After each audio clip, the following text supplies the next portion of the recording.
Hello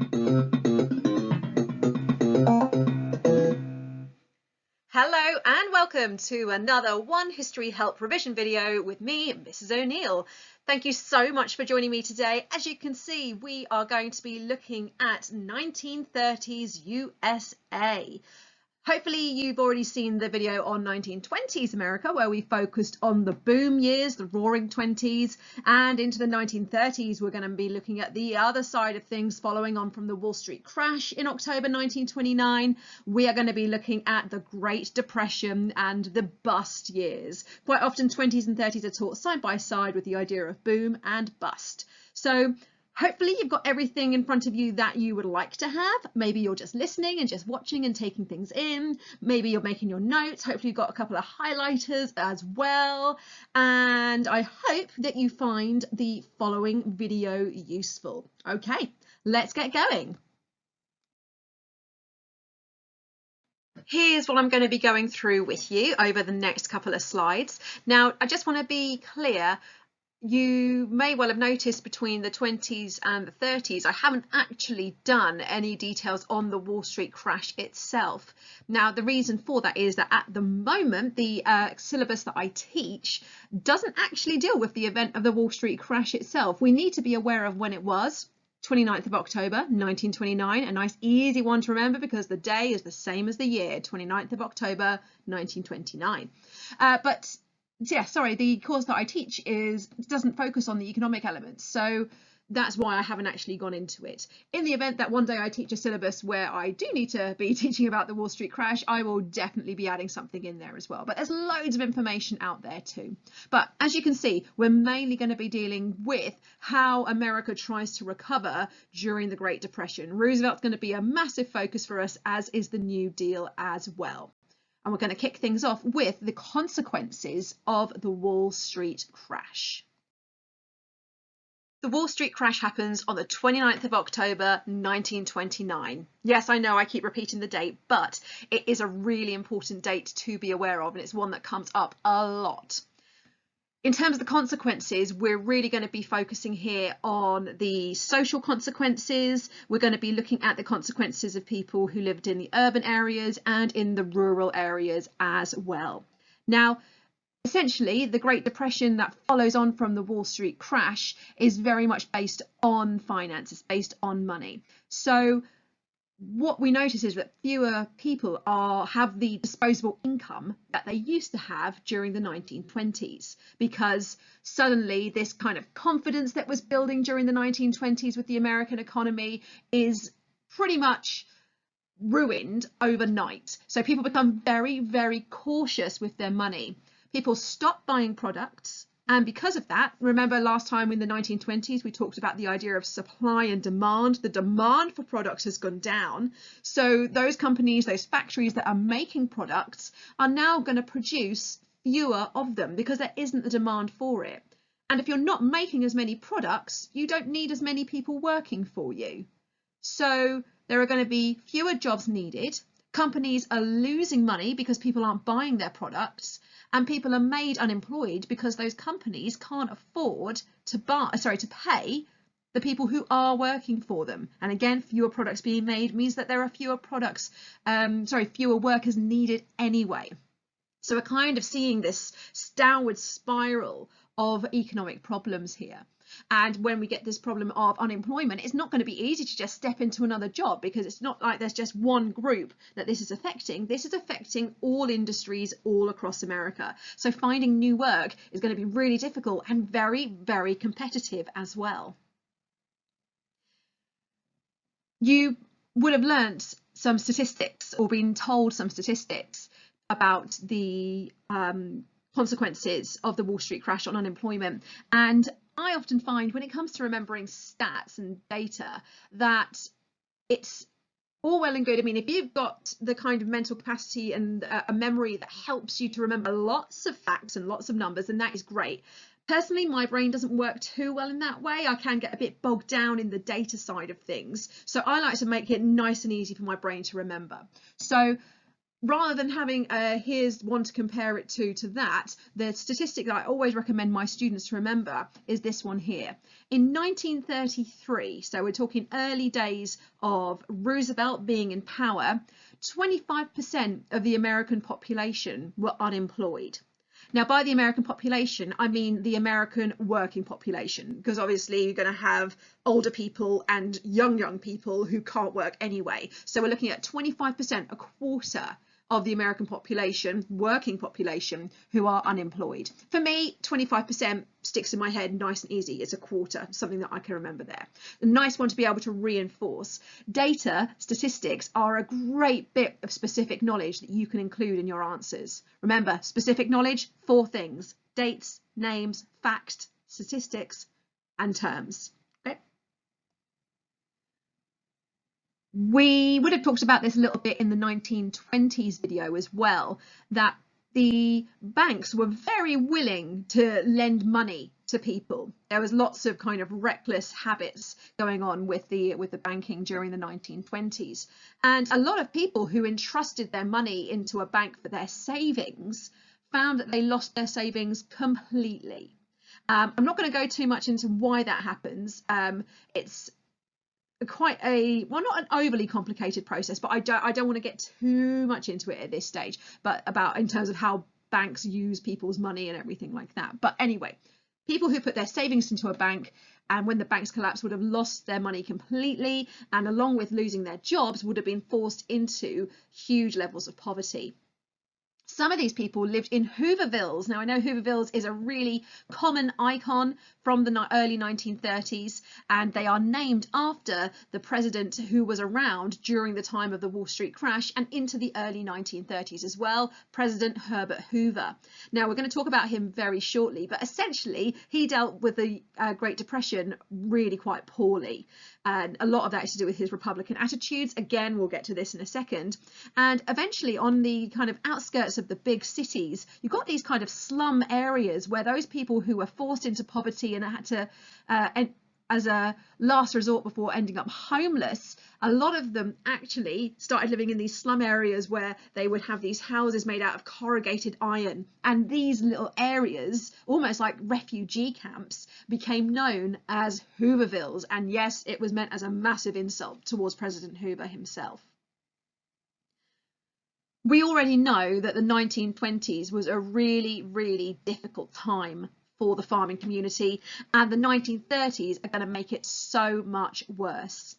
In the kind of Midwest of America, in states like Oklahoma, for instance, we also have things being made worse, not only because of the Great Depression and the problems financially that they were already suffering from, but we have an ecological disaster in the form of the Dust Bowl that wipes its way through the Midwest and pretty much makes the majority of the land completely unfarmable.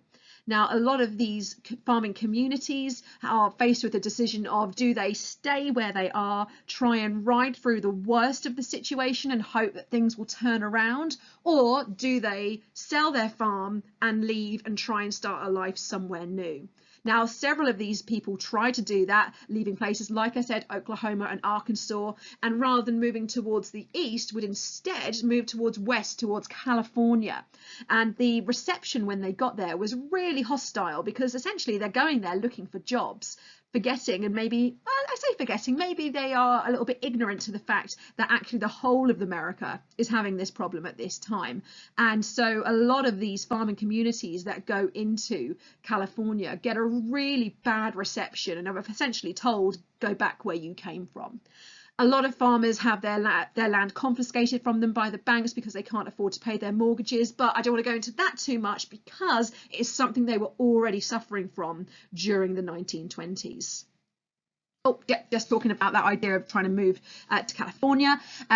A very famous author during the 1930s, whose name, oh my gosh, his name has totally escaped my head. John Steinbeck, that's his name, John Steinbeck, who wrote the novel of Mice and Men that some of you may well have studied. He also wrote a very famous novel from the time known as The Grapes of Wrath, which followed a family traveling from Oklahoma to go and live out in California, and the trials and tribulations that they faced there as well.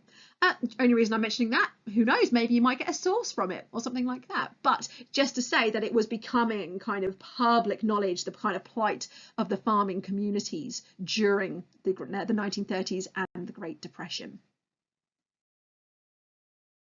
The AQA Opportunity and Inequality in America course focuses a lot on politics during the 1930s, and President Roosevelt is the main person we need to be aware of, as well as the guy I was talking about beforehand, President Hoover. Now, President Hoover won the election in 1928, and during the 1920s, again, I mentioned this during the last presentation as well, the last video on 1920s America, all of the presidents of America in the 1920s were Republicans. This is going to change in the 1930s with Roosevelt, who is a Democrat. So Hoover only serves one term as president, those 4 years. When the re-election comes along in 1932, he loses to Roosevelt. And we're going to talk about why that's the case. We're going to talk about the strengths of Roosevelt first of all. Roosevelt presented an opportunity for America that was everything that Hoover and his Republican government were not offering. So Roosevelt promised to the American people an active government, a government that were actually going to do something to try and sort out the problems of the Great Depression in America. And he promised to the people of America a New Deal that would help get America out of these problems. Now, Roosevelt had a big background in social justice and helping out. He had a big background in law as well. He was governor of New York, where he did a lot of programs to help the unemployed. So he had a previous track record with being able to help people in difficult times, and that played to his advantage massively. Another thing that he did was and you could almost consider this to be propaganda in a way, but he traveled around the country by train to spread his message. So he was very much seen everywhere. You'll notice this, well, who knows what's going on with election campaigns in America this year. Technically speaking, November this year is when Donald Trump is up for re-election, but it is around this time, usually if the whole lockdown stuff wasn't going on, that you'd see a lot of campaigning going on, and you'd want to see the candidates getting their face out there and meeting people, and that's exactly what Roosevelt was doing. As I said, had experience of helping the poor as governor of New York. And again, we're talking about this idea that Roosevelt's Democratic government was exactly the opposite of what Hoover's Republican government was offering. So Hoover was a typical Republican. He had that laissez-faire attitude. Remember, laissez-faire, don't really care. But this laissez-faire attitude of the Republican government saying, do you know what, we're going to stay out of things, was actually incredibly helpful during the 1920s. And it's one of the reasons why the economy was able to build and grow so much, because the government wasn't like kind of interfering and getting involved. But as soon as there was a problem and the Wall Street crash happens and the Great Depression hits, the American people need their government to do something.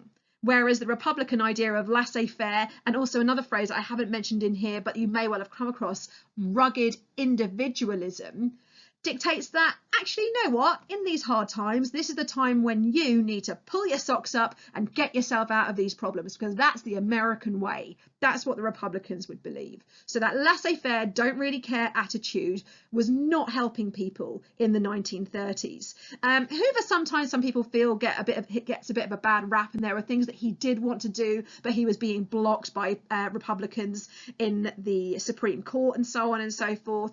But there was also a bit of an attitude that he had as well. Hoover refused to admit that there were any problems, and was kind of, I said here he wouldn't change policies, but like I said, he was kind of being blocked in certain areas as well. The famous phrase that Hoover used was that prosperity, wealth, is just around the corner. He really thought that the Great Depression was just a temporary blip and things would pick up in no time. How wrong he was. Another thing that happens, which is very much, you could argue, like a trigger cause to Hoover's failure to be re-elected, is what happens with the bonus marches. Now, these are veterans who fought for America during World War I. And after the First World War had finished, these veterans were promised a bonus, a lump sum of money. But they were promised this about, I think it was roughly about 20 years later.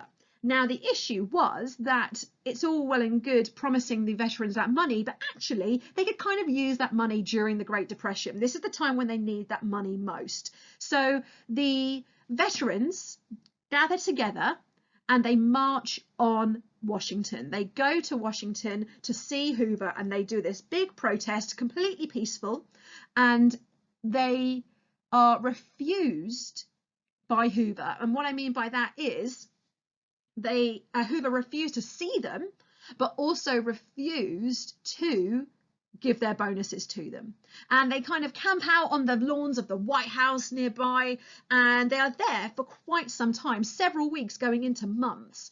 And essentially, Hoover gets a bit tired of them being there, and he gets the military together and orders them to forcibly move them along. And the guy who was in charge of the American army at that time, or the guy that Hoover goes to, is someone called General MacArthur. And MacArthur was very willing to do exactly that, to move these people along. Now, I don't know how much you guys know about how veterans are seen in America, how they're viewed by the public.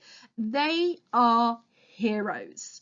Like, I remember I've done quite a bit of traveling in America, and I remember times when I've been on public transport in America and there's been an individual in uniform, and I've genuinely heard people go up to them and say, "Thank you for your service." And this idea that Hoover is kind of turning around and, you know, flipping the bird to these veterans is really, really unpopular. And, you know, he's doing this in the summer of 1932. The election is just around the corner, and he totally stuffs things up. It's a massive mistake on his part, because his public image goes down massively.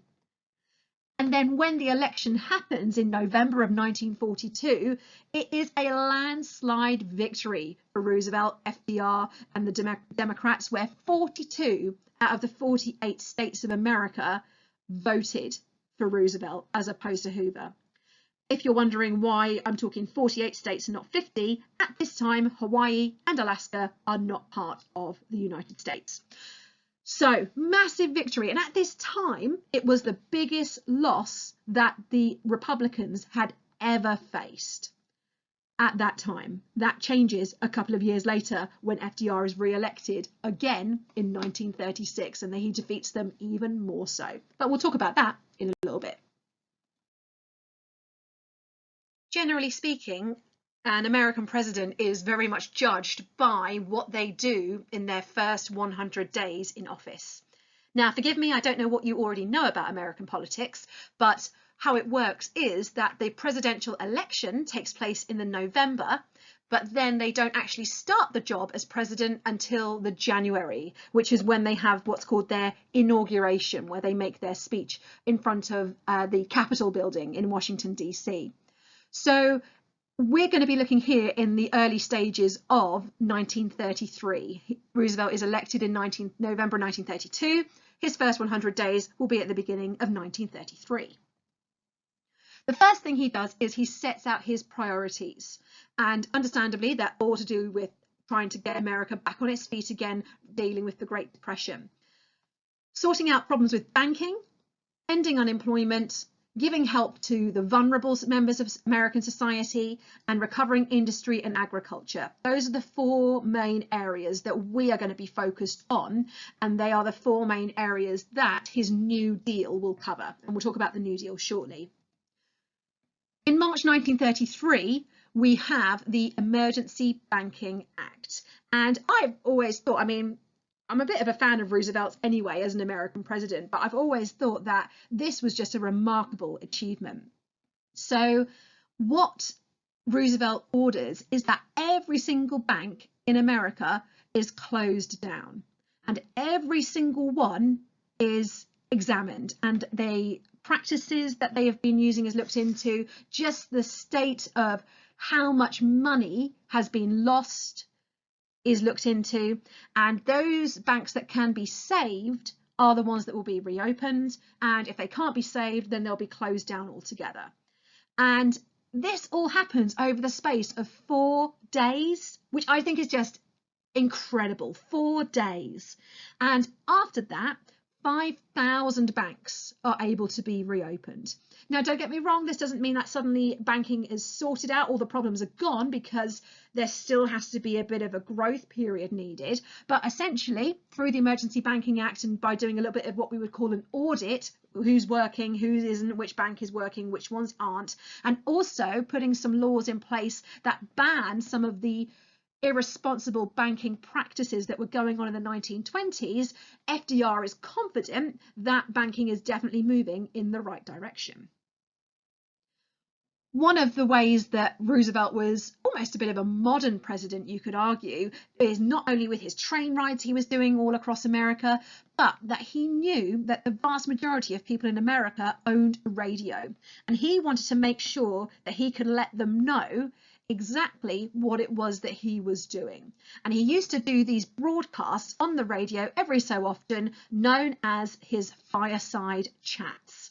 It reminds me a little bit of what the government are doing at the moment with the coronavirus updates that they do every day at 5 o'clock. Well, roughly about 5 o'clock. This idea of just keeping people in the loop, letting them know what's being done and what the state of the situation is. And you can actually listen to some of Roosevelt's fireside chats on YouTube. You can just kind of type it in.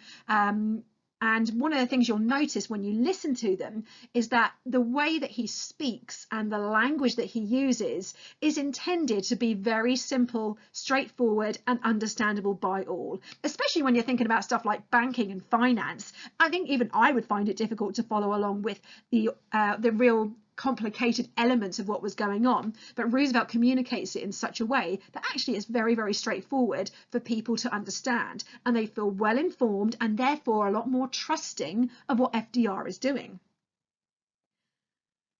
Now, the New Deal, like I said, covers those 4 different areas from that top bullet point there, but specifically it's going to be to do with a lot of ending unemployment and also helping industry and agriculture to get back on its feet as well. Industry, importantly, was already very strong during the 1920s, so it just needs a few tweaks here and there, whereas agriculture needs a massive overhaul because agriculture farming has been suffering for quite some time. Now, we are going to see when we look at some of the alphabet agencies in the New Deal that a couple of them that are designed to help the vulnerable members of society, for instance, giving out financial benefits, are only meant to be temporary. Now, a Republican government would never have introduced this idea of giving handouts to people that needed the money, heaven forfend. And even though Democrats have a kind of different mindset, they still are under that understanding that actually the government shouldn't always be bailing people out.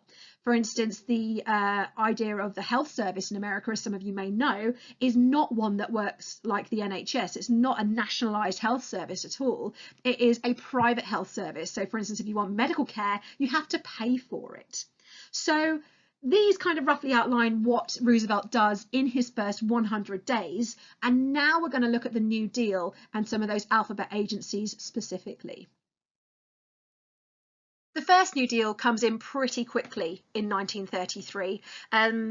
The Emergency Banking Act isn't really part of the New Deal. It was something that kind of allowed the rest of the New Deal to happen. In this slide here, I'm just going to be focusing on the alphabet agencies. And I'm not going to go through every single one either, but I'll go through some of the main ones that are able to cover those points of his 4 key priorities that we were looking at earlier. So firstly, the CCC, the Civilian Conservation Corps.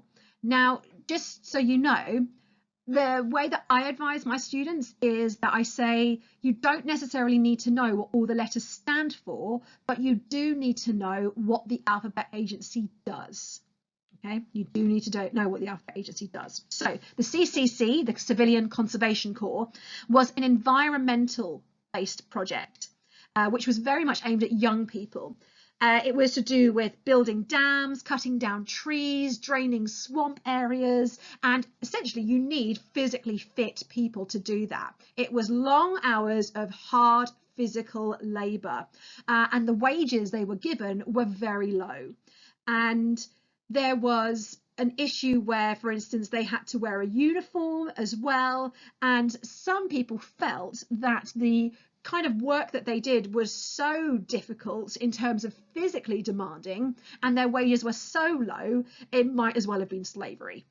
But nonetheless, you could also argue that at least some money is better than getting no money at all. And we have 3 million men getting jobs through the CCC, not something for women.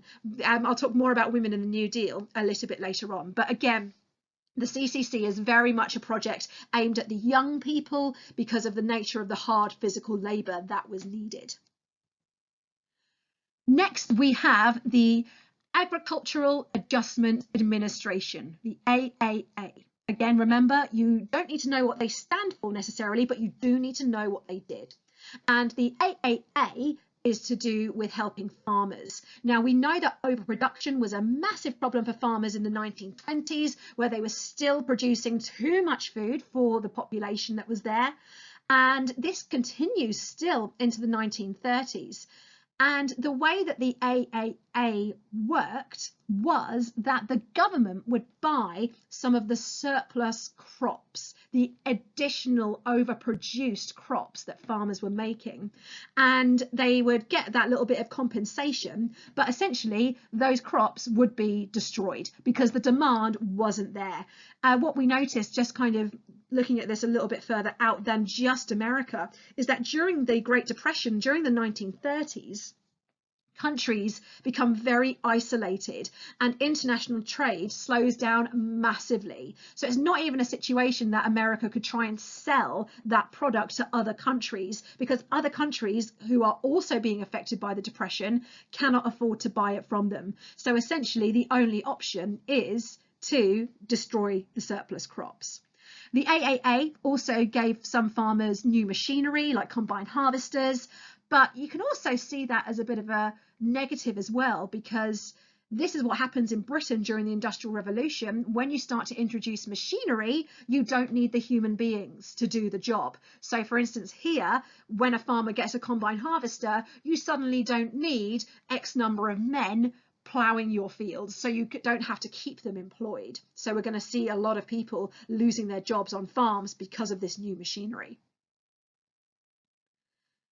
The TVA, the Tennessee Valley Authority, again, you don't need to know what the initials are, but you do need to know what that agency did, was a hydroelectric dam building project. And the TVA is a great alphabet agency to be able to link into lots of different areas of the priorities that Roosevelt had. It gives lots of jobs. Okay, these mass building projects across 7 states mean that there are lots and lots of opportunities for jobs, but also because of the nature of what is being produced, steel, brickwork and everything like that are going to be needed to build these dams, and obviously the hydroelectricity that will be created from that can help to boost industry as well. So the TVA is a really good one to know because it ticks quite a few of the boxes. The NRA, the National Recovery Act, helps to improve working conditions that people have and set sensible production levels for industry. And by that, I mean that they're not producing more than they need. One of the issues that leads to the Wall Street crash in the 1920s is that people stopped buying a lot of the products that are being made. For instance, once you've bought a radio, then you've got a radio. Once you've bought a car, you've got a car, and so on. Nowadays, we live in a very, very different culture. We live in an upgrade culture where we want to update and upgrade our appliances every couple of years or however long it might be. That wasn't the mentality of the 1920s. When you bought a product, that was your product for life. So because of that, as the 1920s go on, they start to see a dip in terms of how many products are being made and are being sold. So we've got to make sure that the levels of production are keeping up with the demands that are required. The NRA also had this special like blue eagle logo that companies and shops could display to demonstrate that they were part of the National Recovery Act, and they would also get certain government funds to make sure that they were abiding by the rules that the NRA set out. As I mentioned beforehand, the idea of helping out the vulnerable was only meant to be temporary. And an example we have of this is FERA. Now, FERA, the Federal Emergency Relief Administration. And this was $500 million that was given to help thousands of Americans who were homeless, penniless, and on the brink of starvation. And now most of the money that they were given or was put out there for this was used to increase the number of soup kitchens, so places where they would provide free food for the homeless, and also to provide clothing at schools, and also unemployment schemes as well. Now again, this was only ever meant to be a temporary measure. Those kind of handouts are not what essentially the American way of thinking, be you a Democrat or Republican, really endorses. You should be able to an extent, maybe with the government help to an extent, but be able to help your own situation as best as you can. And they didn't want people to get reliant on the government, because they, especially critics of the New Deal, as we'll go on to talk about shortly, were critical that people would become dependent on those government handouts.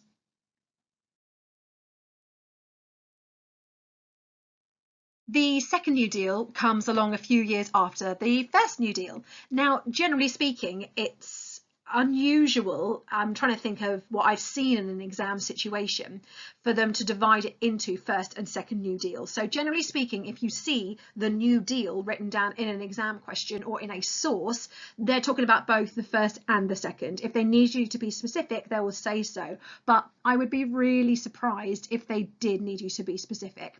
But the main thing that we're going to be aware of here is the things that were similar and were different to the second New Deal. And initially here, we're going to talk about why there even needed to be a second New Deal in the first place. People were getting really fed up of the New Deal not working fast enough.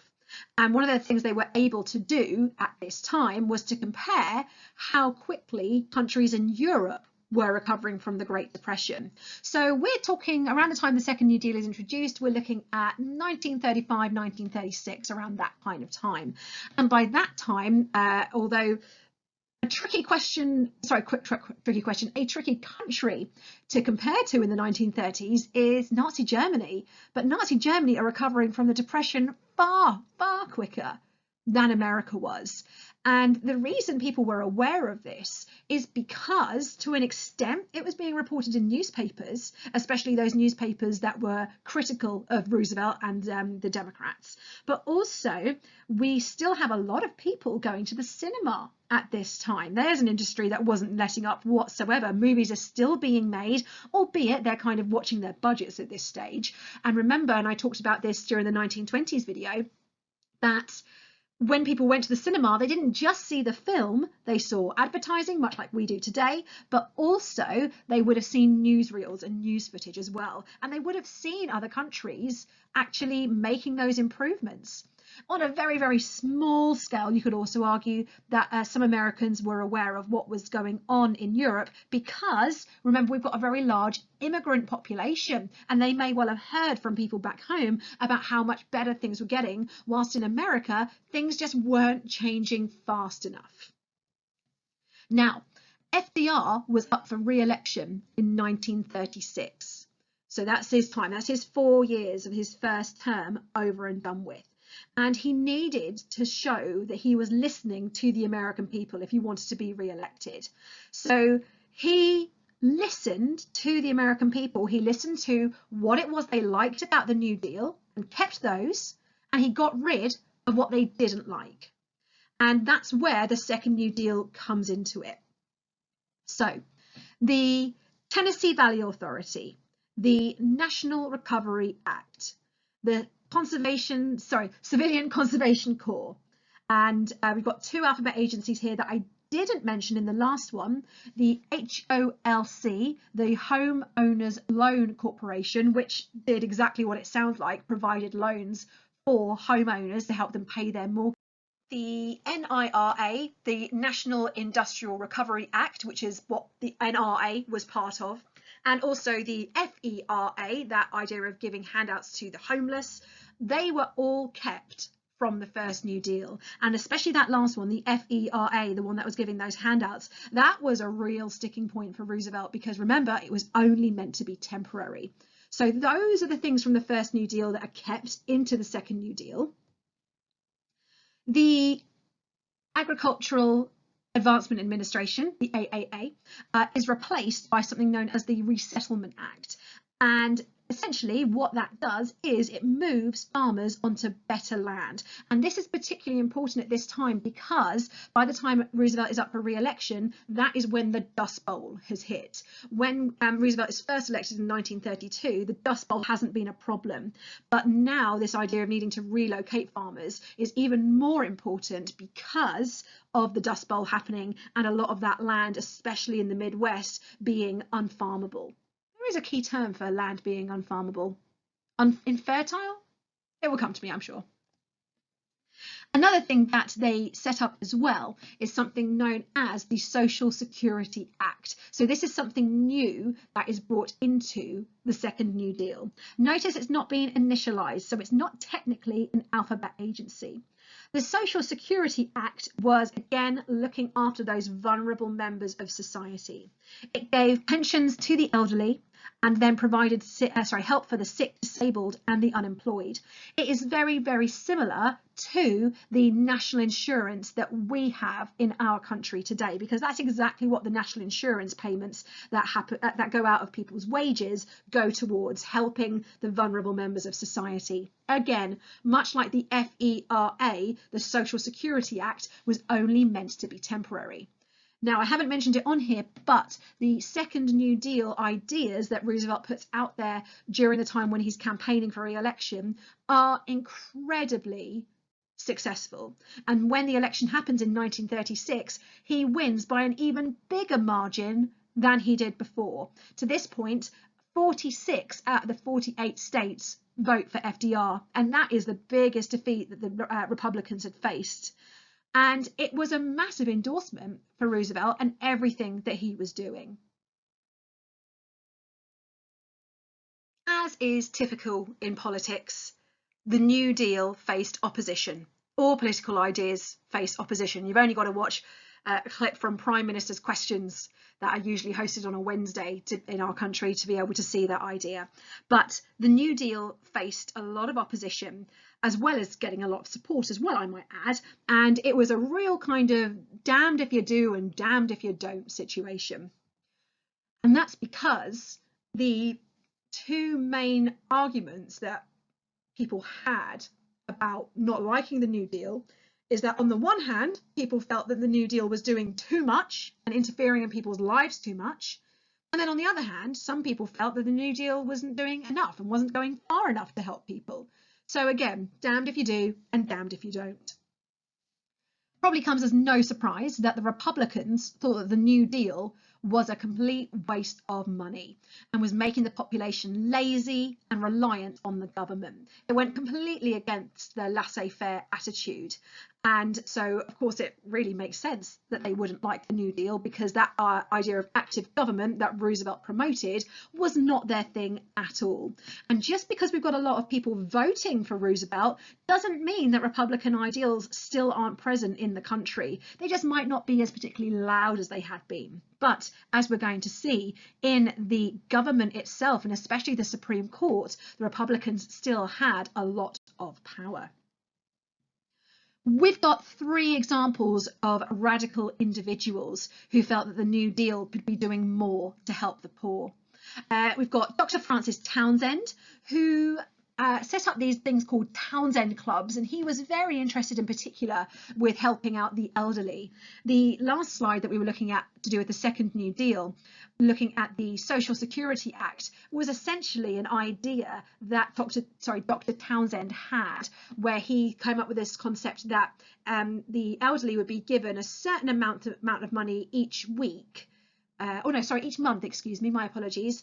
And the idea would be is that they would need to spend all of that money in the month, and then they'd get some more the following month. And that idea would not only give a bonus of money to the elderly, but it would also mean that money was going back into the economy as well. So Dr. Francis Townsend felt things could be going further. Father Coughlin, also known as the radio priest, had a massive following and had this idea again that the New Deal could be doing more to help the poor. Quite a controversial figure though, lots of anti-Semitism from Father Coughlin at this time too. And then finally, we've got Huey Long, who was a politician down in Louisiana. Quite another controversial figure. He'd really rubbed people up the wrong way, but he had a real kind of Robin Hood mentality. He truly believed this idea of robbing from the rich to feed the poor. Not literally, but he did believe that the richer members of society should be making greater donations to the poor members of society. Like I said, really controversial figure, so much so that he was actually assassinated in the mid-1930s. So we've got 3 examples of radical individuals who felt the New Deal could be doing more. Now, we talked before about how the Republicans didn't like the idea of the New Deal because it went against their laissez-faire philosophy, ideology, you could say. And the Supreme Court, who were in charge at this time, was made up of Republicans. Let me talk to you a little bit about the Supreme Court real quickly, just in case any of you are in a situation where it hasn't been discussed with you. So the Supreme Court is exactly what it sounds like. It is a court, like a place where you would go on trial as such. But the only person in theory that can go on trial in the Supreme Court, in theory, it's what it's designed for, is the president, or things that are going to affect people on a national scale. The Supreme Court is made up of 9 judges, and it is the president who chooses who is going to be in the Supreme Court. However, a president cannot get rid of somebody in the Supreme Court. The only way you stop being a Supreme Court judge is if you decide you don't want to be a Supreme Court judge anymore, or you die. Okay, so a president can't remove that. And what happens, therefore, is that some Supreme Court judges remain in their post for a very long time. So when Roosevelt becomes president in 1932, remember, as I said previously, the 1920s, that was the time when all the presidents had been Republicans. So we've got a long legacy of Republican members of the Supreme Court, and that had not changed when it came to around the time, especially of Roosevelt's re-election. Now, the Supreme Court, being made up of predominantly Republicans, really did a lot to block FDR's New Deal ideas and did a lot to go against the New Deal. For example, it made the NRA, the National Recovery Act, it made it unconstitutional. It made it kind of illegal in a way. They said it was unconstitutional that the government interfered with business on a local level, that they shouldn't be in charge of that. And one of the things that Roosevelt does is he starts to get a bit cross, really. Understandable. These are the people who ultimately say, yes, that law is allowed, no, that one is not. And they keep kind of blocking him at every turn. So essentially, he goes to his government and he says, I want to pass a law that says that I am allowed to appoint members of the Supreme Court. And I am allowed to get rid of members of the Supreme Court as well. And it may not surprise you to hear this, but that idea that Roosevelt put forward doesn't go anywhere. And it's actually really unpopular because it makes him seem like a bit of a dictator. And that is because dictators, historically speaking, surround themselves with what we call yes men. People who are always going to say yes to your ideas. And essentially, with Roosevelt's idea of saying, right, you're disagreeing with me as a Supreme Court judge, so I'm going to get rid of you and replace you with somebody who does agree with me, is a massive, massive problem. Because essentially, the Supreme Court is there to make sure that the president is doing their job correctly. and they are not putting the country at jeopardy. But if he surrounds himself by people who are always going to agree with him, in a way, the Supreme Court isn't going to make sense. So FDR's idea doesn't go very far, but it kind of frightens some of the Supreme Court members enough that actually they resign anyway. And Roosevelt is able to then appoint people who are from his own Democrat Party to sit as Supreme Court judges. So in the long run, Roosevelt essentially gets what he wants. Oh, there we go. That's exactly what I've just been discussing there. I really should look through these slides more thoroughly before I start recording them. Anyway, New Deal opposition. The New Deal is either doing too much or it's not doing enough. You're damned if you do, and you're damned if you don't. And finally, we're going to conclude by weighing up the successes and failures of the New Deal. This is a real good example of something that you would see in a question that required you to provide a balanced argument. To what extent was the New Deal a success? Something like that. Again, depends on your exam board, depends on what kind of questions they ask you and what kind of style they ask you in as well. But this idea of the overview of the New Deal is quite a popular one. So, success, first of all. It's possible to say that the New Deal restores the faith in government that the Republicans had kind of lost. So the American people seem to be a lot more trusting in their government than they had been previously. And I think you could argue that Roosevelt's re-election in 1936 being even stronger than his election in 1932 is an example of that. Also, there is no evidence that the money that was put out there for the New Deal was used for wrongdoing or for any kind of corruption or anything like that. So lots of positives there that we can take from this idea about how government was operating. It also showed people that you could actually have a government that could help you out, that the whole laissez-faire, rugged individualism way that the Republicans really pushed wasn't always necessary, and actually, when times were bad, isn't what a country needed. Now, when we're judging the success of reducing unemployment, you kind of can say it was a success, but you can also kind of say it was a failure. Here's a success. It's reduced by 10%. So in 1933, we know it's at 25%. Again, from talking before, that's 25% of the working population of America down to 15%. So that's a 10% reduction. Okay, again, a lovely, nice round figure that we can remember. So there's a success. But notice, it's not like unemployment is down to zero. The event that will help end unemployment in America is their entry into the Second World War in 1941. So yes, okay, the New Deal does help with unemployment, but it's going to be World War II that ends unemployment once and for all in America from the Great Depression.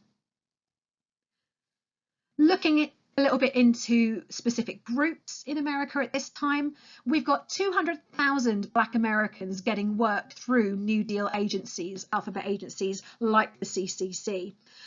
But whilst that is positive and that we have evidence of the government helping Black Americans, we have still got widespread racism going on, especially down in the South, much like we discussed in the 1920s. We also, in the 1930s, have some evidence that suggests that Roosevelt had the opportunity to put forward an anti-lynching law to the American government, the idea that it would ban lynching and make it illegal. However, he was scared that if he did that, he would lose the support of politicians in the southern states. So he doesn't do it whatsoever. An amazing opportunity completely missed just because he was scared of losing that southern support. I touched on this a little bit earlier, but the New Deal is not designed for women. Not designed for women at all, especially when we look at the ideas of unemployment. Remember, women are paid less than men, but nonetheless, the New Deal is designed to get men back into employment. And a very similar technique is actually used in Nazi Germany, where women were encouraged to give up their jobs and go back into the home. So therefore, the men could take their jobs and therefore the unemployment would go down. Not that I am saying that the ideology of Roosevelt was the same as that of Adolf Hitler, but we can see a kind of similar pattern going on here, this idea that Work is meant for men and not for women. We've got a couple of extreme examples of individual women benefiting from the New Deal. President Roosevelt's wife, Eleanor Roosevelt, for instance, gets a boost in employment at this time, where she starts to do some work with the government. We also have an example of a black female, Mary McLeod Bootham, who actually does some work to do with youth agencies during the New Deal as well. So we've only got really a handful of extreme examples of women who are benefiting from the New Deal. On the whole, it doesn't help them whatsoever. And especially women in rural areas, again, their life stays much the same. It will be those women who were the young flapper style women out in the cities who were getting used to that new social freedom. They're the ones who are going to see a massive change in their lives. We've got a final success here, but at the same time, you could argue a little bit of a failure going on here. The number of businesses failing goes down during the 1930s, but at the same time, a lot of them are very reliable on the government giving them money. And one of the reasons we know this is because at one point during the 1930s, Roosevelt reduces the amount of money going to businesses. And what we notice happens as a result of that is unemployment starts to increase again, which demonstrates that actually the New Deal was still needed. It's kind of similar to somebody needing stabilizers on their bike still. Okay, this idea, let's imagine a young child on a bike with their stabilizers, and they've been cycling along with their stabilizers, let's say for a month, and they seem really, really confident with what they're doing. So you think, okay, let's take the stabilizers off. And then as soon as they get on that bike without the stabilizers, they cycle forward for a couple of meters, and then they fall over, probably graze their knee, probably cry and everything. And then you realize, maybe we weren't quite ready. Let's put the stabilizers back on. So that's kind of what happens there. But much like with unemployment, it is the Second World War that is going to help businesses massively when the war industry really kicks in. A lot more about that in the video on 1940s America. And that's your lot on 1930s America. I hope you found it useful. Again, as I said previously, I hope you watched this video and thought, do you know what? I remember a lot of this. I know a lot of this already. Good. That's exactly what should be happening, because in theory, I shouldn't be telling you anything new. This is stuff you've already learned. I really do hope you found it helpful. Like I said, don't forget, if you subscribe to my channel, you'll be able to get updates in terms of when I post new videos. Also, you can follow me on Twitter and on Instagram. The handle for that is @OneHistoryHelp, where I will post links to me updating videos and loading them up. And also, I'll be putting some little bits of information here, there, and everywhere to do with revision that I find online, and so on and so forth. And also, you can find me on Facebook as well. If you search One History Help, you should see the iconic yellow and blue logo come up there, and you'll be able to join on there. And it does exactly the same as Twitter and Instagram as well, with updating you about videos coming up there, and also lots of other little revision bits and bobs too. Please feel free to get in touch if you have a revision video specifically that you would like. Like I said, I've got loads more coming up on America. We've got 40s, 50s, 60s, and a little bit of 70s to come as well, to do with this, continuing with this main kind of umbrella of the AQA Opportunity and Inequality study.